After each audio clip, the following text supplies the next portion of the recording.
মৃত্যুর 18 দিন পর মেয়ের কবর খুঁড়ল পরিবার। দেখলেন জীবিত নাকি মৃত।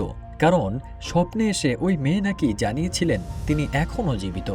এমন অবিশ্বাস্য দাবি ঘিরে পুরো গ্রামে ছড়িয়ে পড়ে ব্যাপক চাঞ্চল্য। শত শত মানুষের উপস্থিতিতে কবর খোঁড়ার পর সামনে আসে ভিন্ন বাস্তবতা। চাঞ্চল্যকর ঘটনাটি ঘটেছে ভোলা সদর উপজেলার চর রমেশ গ্রামে। স্থানীয় সূত্রে জানা গেছে, গত 28 মে ঈদের দিন ভোরে অসুস্থ হয়ে মারা যান 20 বছর বয়সী পোশাক শ্রমিক মরিয়ম। পরে জানাজা শেষে পারিবারিক কবরস্থানে তাকে দাফন করা হয়। জীবন অবাক না করলে কে করবে? 28% মিল্ক ফ্যাটের অবাক করার সাথে ফ্রেশ মিল্ক পাউডার। জীবন অবাক করুক প্রতিদিন। দাফনের কয়েকদিন পর মরিয়মের ভাই ও বোন দাবি করেন তারা স্বপ্নে দেখেছেন মরিয়ম কবরে জীবিত আছেন এবং তাকে জীবন্ত অবস্থায় দাফন করা হয়েছে। এই খবর দ্রুত ছড়িয়ে পড়লে এলাকায় নানা গুঞ্জন শুরু হয়। এরই মধ্যে কবর থেকে সুগন্ধ ছড়ানোর কথাও প্রচার হতে থাকে, যা মানুষের কৌতূহল আরও বাড়িয়ে দেয়। অবশেষে সন্দেহ দূর করতে 16 জুন বিকেলে আদালতের কোনো অনুমতি ছাড়াই স্বজনরা স্থানীয় শত শত মানুষের উপস্থিতিতে মরিয়মের কবর খোঁড়েন। তবে কবর খুঁড়ে দেখা যায় জীবিত থাকার দাবির কোনো সত্যতা নেই। মরদেহে স্বাভাবিকভাবেই পচন ধরেছে।